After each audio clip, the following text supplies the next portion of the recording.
welcome to this week's episode, everyone. We hope you don't mind us taking a moment before we dive into the podcast to honour a member of the brass banding community who has sadly passed away recently. Pedder Roberts has not only been a highly valued member of the Royal Buckley Town Band family, but also played an active role in North Wales banding as a whole. We want to send our condolences to Pedder's family and friends and anyone else who had the privilege to know him. The Monkeys will certainly miss Pedder's enthusiasm for all things brass banding, and we hope he's still making music somewhere.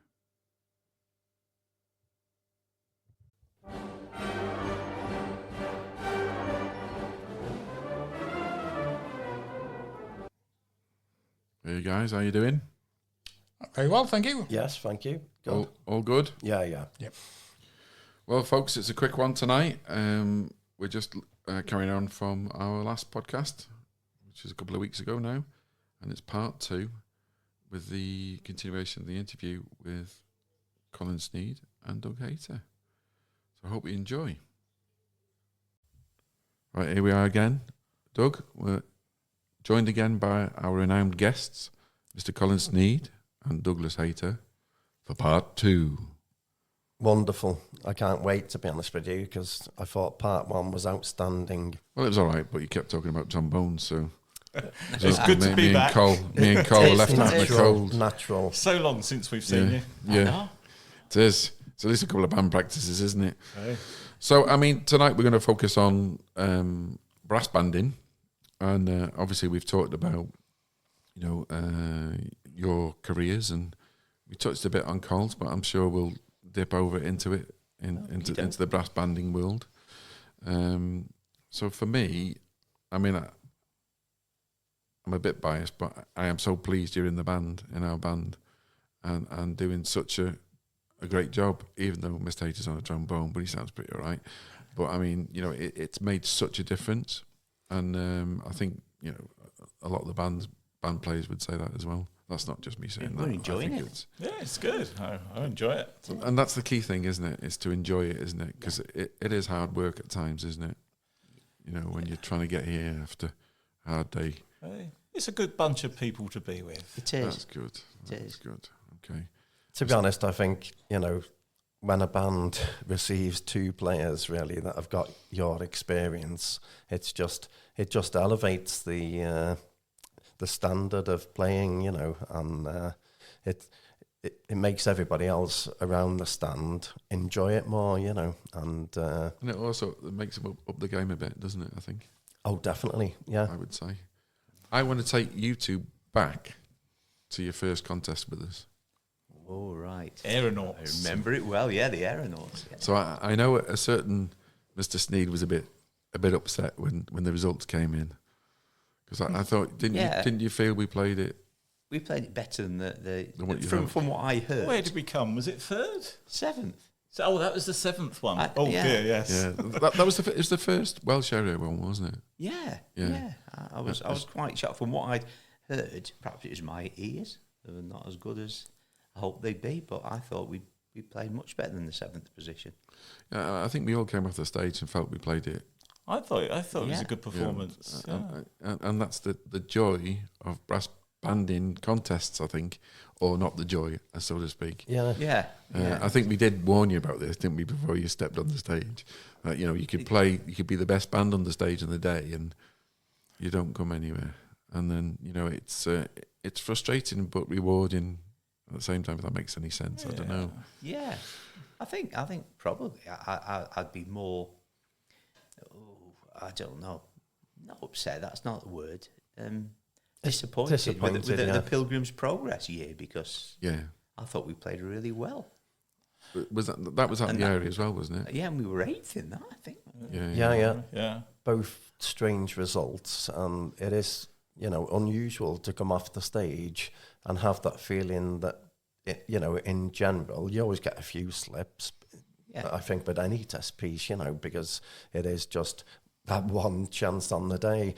But to come off and generally most people in the band saying we really did a good performance there. Well, we had people in the audience come up to us as well, didn't we? Saying, yeah, we did. But I suppose that's that is contesting, really, isn't it? It is, yeah. You can't win them all, as they say. But I think in general, I think it's good that both Colin and Doug are still here with the Royal Buckley Brass Band, because let's face it, if that journey down to Swansea doesn't put you off, I don't think anything will.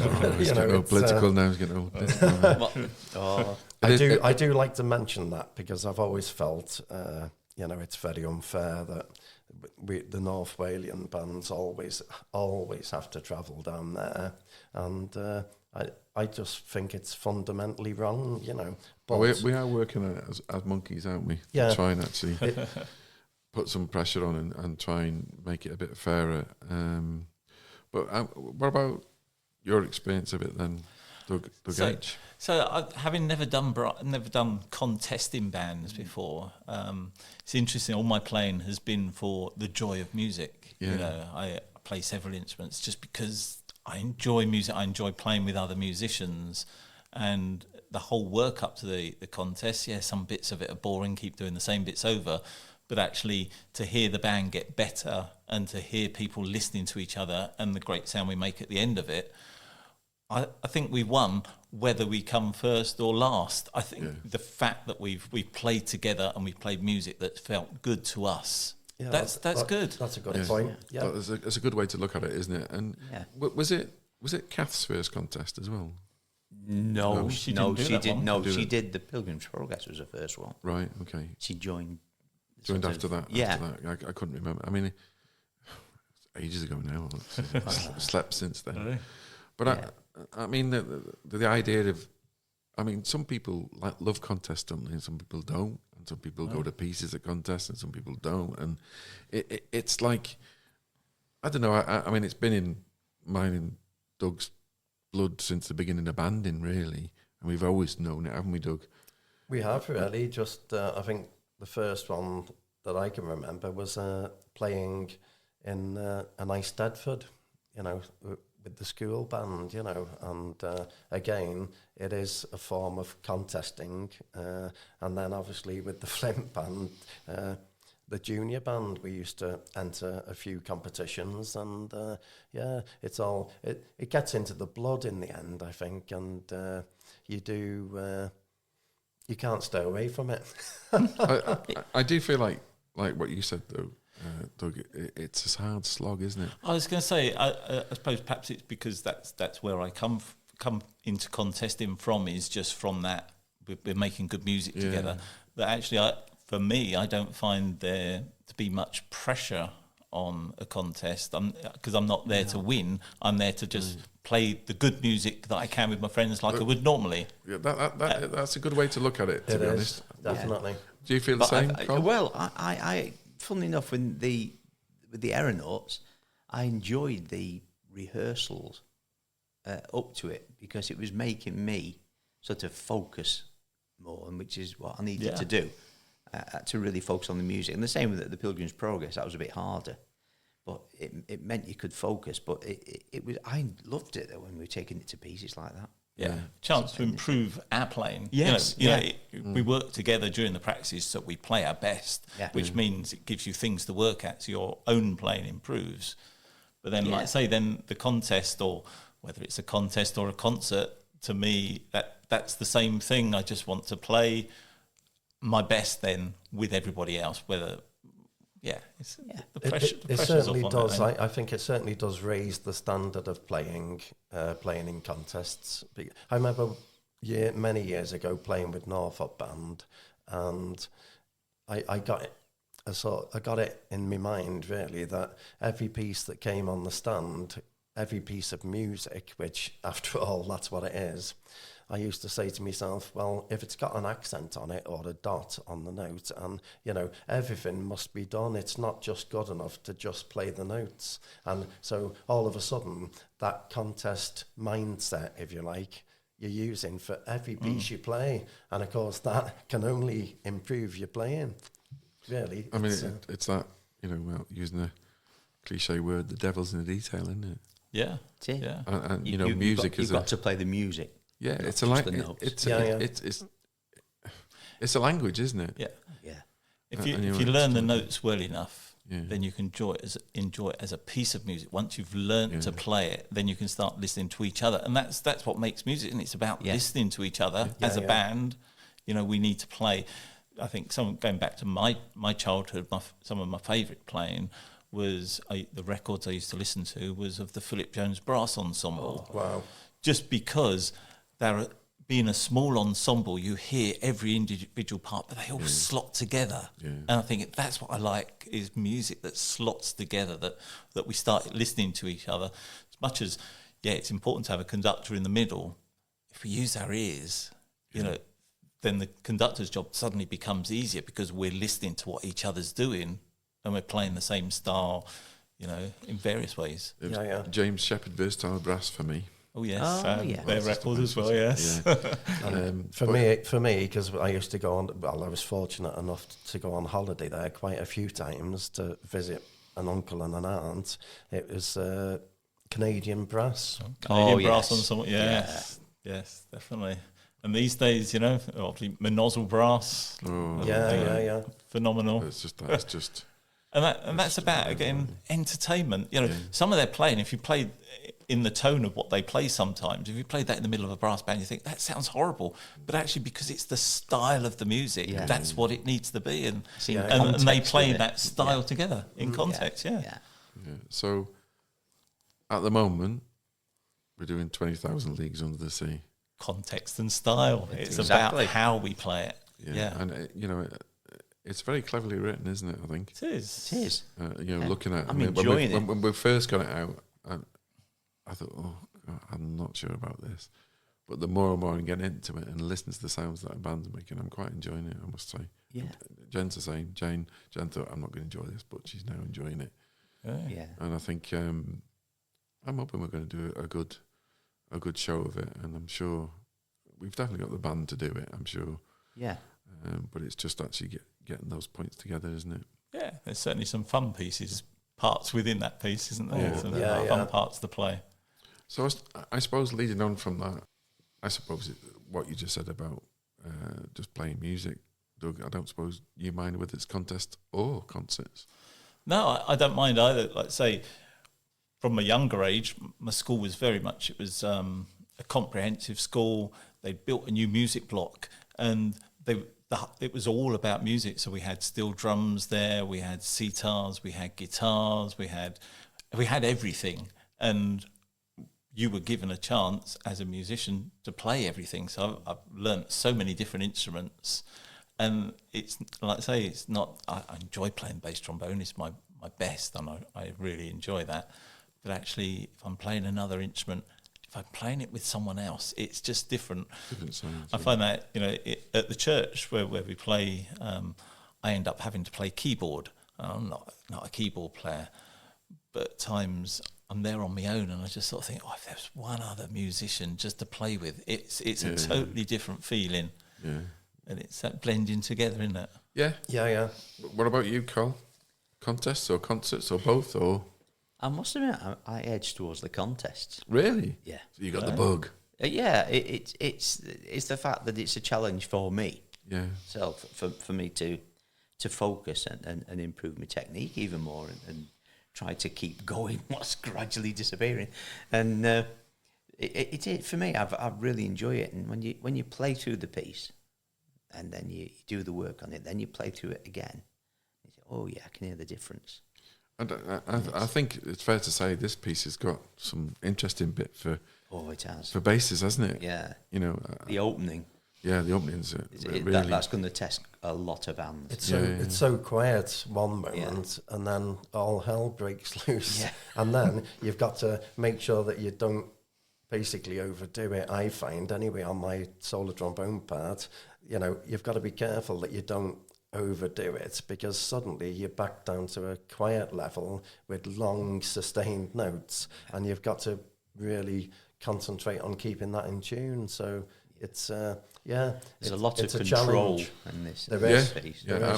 I mean, I've been saying to you many times though, Doug, P is for piano, not powerful. But I'll have to write that in my book. I think you need to. But I mean, moving on from the area, do you feel you've it's a bit unfair question, really, but I suppose I'm going to ask it anyway. Go for it. Do you feel you're actually part of a family at Buckley? Yeah, definitely, yeah. Because I mean, you definitely are. Yeah. And I'm relieved that you said that, Richard. we have a word. We have a word in the Salvation Army, and it's called fellowship. Right. And that's where, and Buckley is a great example of fellowship. Yeah. They look after we look after each other. Yeah, I think it's got a good vibe to it, hasn't it? And I always say one of the biggest things that's impressed me, and I've been in a few bands, is the way the community like the band, the way they support the band. Yeah. I don't think I've ever been in a band that's ever been supported like they have in Buckley. No, very good. They really appreciate their band, Yeah. And I know, every year we do the Buckley Jubilee and stuff, but I mean, they're all out cheering us. And I don't think it's just because they're out. I think it's a genuine thing. Yeah. At Christmas time as well, they support us so well. Oh, yeah.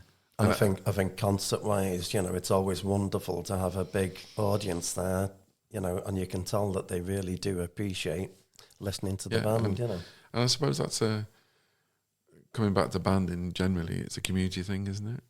I would still say it's still a community thing, but we're losing lots of things in modern life, I think. We are. But, I think, without getting too political and getting too, I don't know, I think that, for me, that's one of the reasons why me, Doug and Steve are doing this, because we want to try and promote banding again, get youngsters into the band, and get people to, What one of my highlights, I've got to say it, is when Lord Barry comes and he gives his speech. We love Lord Barry. I could listen to Lord Barry all night. Yeah. He's got that enthusiasm, hasn't he? A genuine love of the band, definitely, and it really comes across when he does speak. Yeah. If all politicians were like him today, we wouldn't be in the mess we're in. Yeah. I agree with that. Have you known him long? No, because I've known him all my working life. Have you? Oh. Yeah, I've known him from when I started as a photographer from a very, very young age. Yeah, and he's never changed. No. Is he as passionate about everything? Absolutely. Wow. Yeah. And I'm slightly biased, but definitely one of the best MPs we've ever had around here. Oh, yeah. D-side and Ireland for quite many years, wasn't he? But I think it's nice. We have a community here, don't we? And it's nice, and it's nice to welcome players in, and we have a lot of people who come and just have a blow, and they always seem to enjoy it. Yeah. And I think it's a nice vibe, and long may it continue. Oh well, I think it's quite humorous as well. Yeah, it's a good bunch with it. Yeah. But getting back to the serious stuff. Oh, sorry. Yeah. Onto the music, because we're all getting we'll be all welling up soon. Yeah. Won't we? But getting on to the serious stuff, I want to ask you a few questions about music, really. So I know we talked in the first part about the great Salvation composers and stuff, and some of the music. Is there a brass band piece that you like that isn't a Salvation Army piece? Well, Resurgam was originally not a Salvation Army piece. Right, okay. Resurgam became a Salvation Army piece. Because Eric Ball wanted it to be.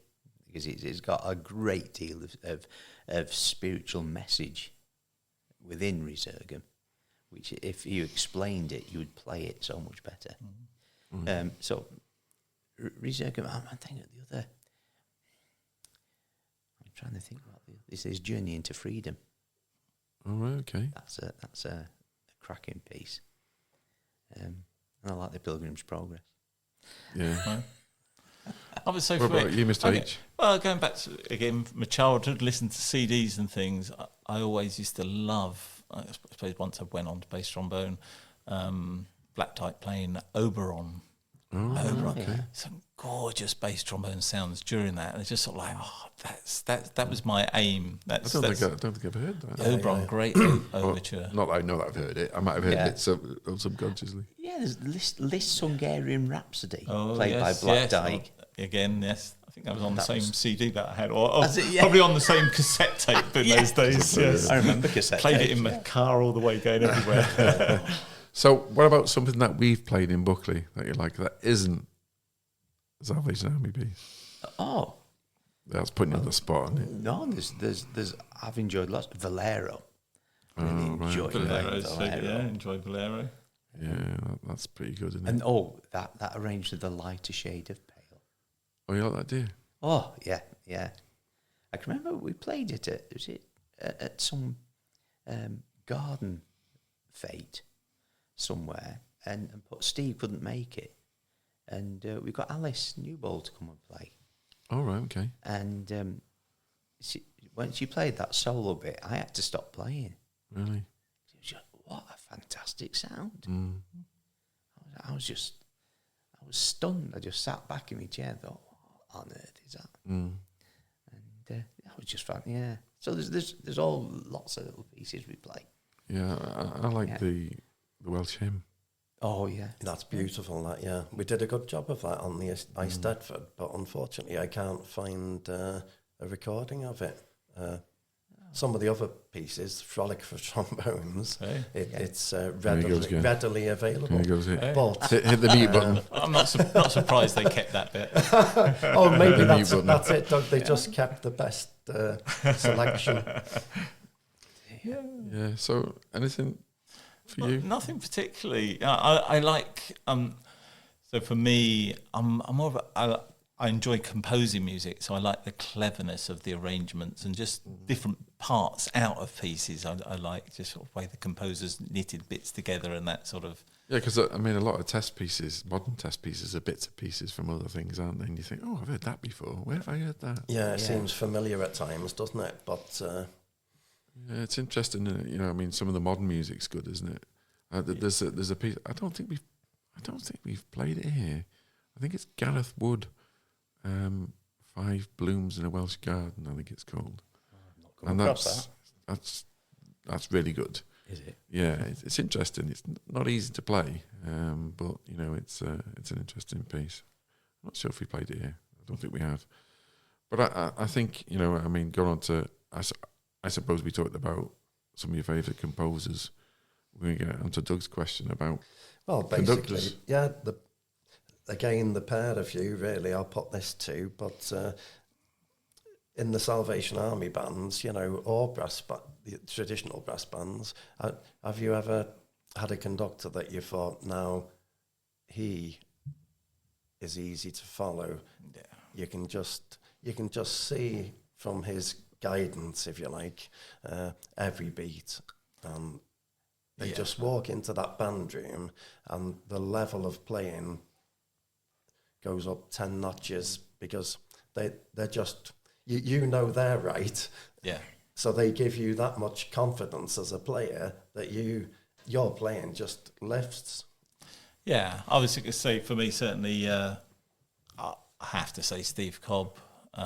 Privileged, Hendon was just down the road where he lived, and he conducted Hendon's Salvation Army Band, but done various Cobham music schools, and to play under Steve Cobb, it's sort of like just the smallest movement, and you know, I think, you know, and I'd done quite a bit of playing by the time I got into the A band at Cobham music schools, and I played under various players and thought I was reasonably good, but there's certain times when playing under Steve Cobb and he just gives you that look just out the corner of your eye and think, oh, quieter here, and it's just those so slight movements, but you know exactly what he wants from you. But all the top conductors have got that, haven't they? Yeah. They've got that. And such precision in where you know exactly where you are throughout the bar all the time. Can I just ask you, Doug, was he always a brass band conductor, or did he have any orchestral experience? And the reason I ask that is that recently we've had a guest on that learned how to conduct a brass band first, shall we say, and then they went over to orchestral conducting, and he said it was almost like learning again, but he learned so much more from that experience. And I know you've got a much wider variety of instrumentation in an orchestra compared to a brass band, but he said, now when I conduct a brass band, I can use different techniques that I learnt with the orchestral side of things, to create colour, and I can indicate to them certain things, and it's made it a lot easier, really. So Steve Cobb, I think, correct, I'm probably wrong on this, but he was a peripatetic in Brent, Hendon, in Brent and Hendon, that sort of area. He was a peripatetic teacher, school teacher. So he went round. He was, I think, head of peripatetic or something in the area. He was head of brass, wasn't he? Head of brass. Oh, yeah. So he's obviously conducted various school different things, but he was a phenomenal cornet player, absolutely phenomenal cornet player. And then to take that straight over on, you can't hold that against him, Doug. You know. Yeah, and his dad, Roland Cobb, was also a phenomenal cornet player. It's sort of Yeah. Can you just say that again? What was that you're saying about cornet players? Strangely phenomenal. Phenomenal. Well, strangely phenomenal. I think, and again, that highlights for me. I don't suppose I've really realised before. You know, the privilege of growing up where I did, with so many fantastic musicians around me.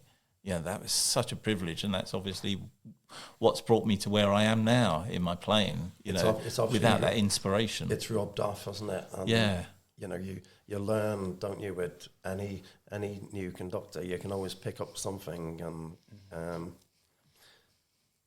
I'm trying to think of the conductor, because I thought of 2, then I suddenly gone up to 5 conductors I played. The first one was probably in the when I played in the senior band, which is not the YP band, the senior band in Southport, was Jeff Downey, who was in fact my brother-in-law's father. Sorry, he used to be a fantastic euphonium player at Newcastle Temple years ago, and then I had the privilege of playing under Don Manning at Kettering. He's gone down in the annals of Salvation Army history, a fantastic band trainer. There's him. There's Gav Lamplow, who's at Birmingham Citadel, who you can tell exactly what he wants, when he wants. He's got a band of 65. Wow. It's a huge one. And then the 2, Eric Ball, is probably the most descriptive of conductors that I've played under. Again, how he conducted, how he not just inspired the music, how he what's the word I'm looking for?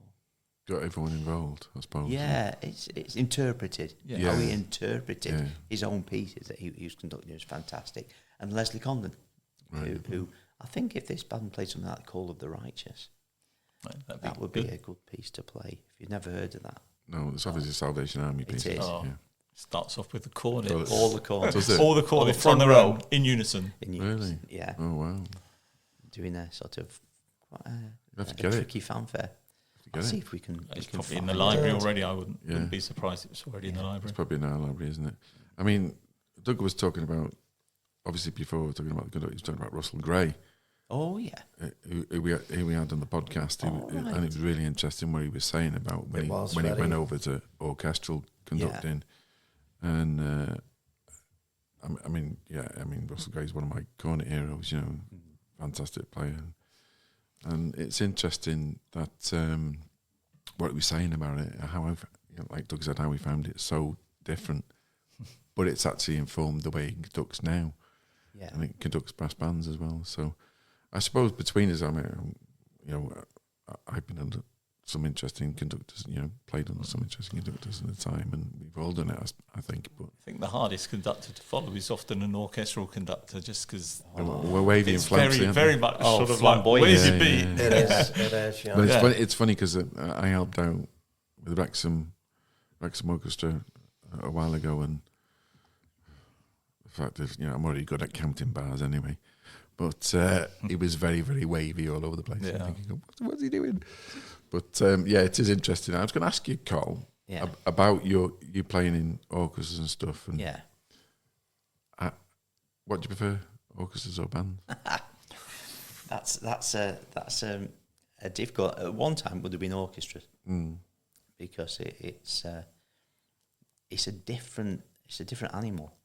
It's a smaller ensemble where there's just the tuba on its own, normally just one tuba, and 3 trombones, and I found that with orchestra, it's the same in that sort of like... But as tuba, you have to balance with the trombones as the sort of 4th trombone, and sometimes you're the 5th horn, because, you know, in some Bruckner, pieces like that, you've got to really balance out and decide where you are. But I enjoyed orchestral playing. But now you're a convert, yeah? Well, yeah, I'm not getting much orchestral playing now, to be honest. And brass ensemble, I was doing that up until recently, till they pulled the funding on it at Nottingham University. Yeah. So that was always a good one to go. Oh yeah, it kept you on your toes. Well, it's been great, hasn't it? I mean, we could talk all night. We could. Yeah, we could. I'm sure we could actually. Yeah. So I want to say thank you very much. Pleasure. Thank you. It's been really great to listen to you and talk about stuff. And like I said, I'm sure you can tell us tons of more stuff. But unfortunately, we only go out every other week. It would be next Christmas. But it's been really, really great to talk to you. And a big thank you from me. Thanks for having me. Yeah, certainly. And I think Steve's going to love listening to this one, isn't he? Yeah. But thanks again, guys. And I suppose we'll see you at a band, won't we? Band practice, yeah. Well, I thoroughly enjoyed that. Yeah, me too. Really good. It was really interesting to hear the Salvation Army perspective. It was indeed. And of course, it was great to hear how they're getting on with banding now, which they're quite enjoying. So there you go. There you go, folks. So join us in a couple of weeks' time, and we've got a special guest who's coming on board for an interview. So we'll see you then. So it's a bye from me. And a bye from me. And goodbye.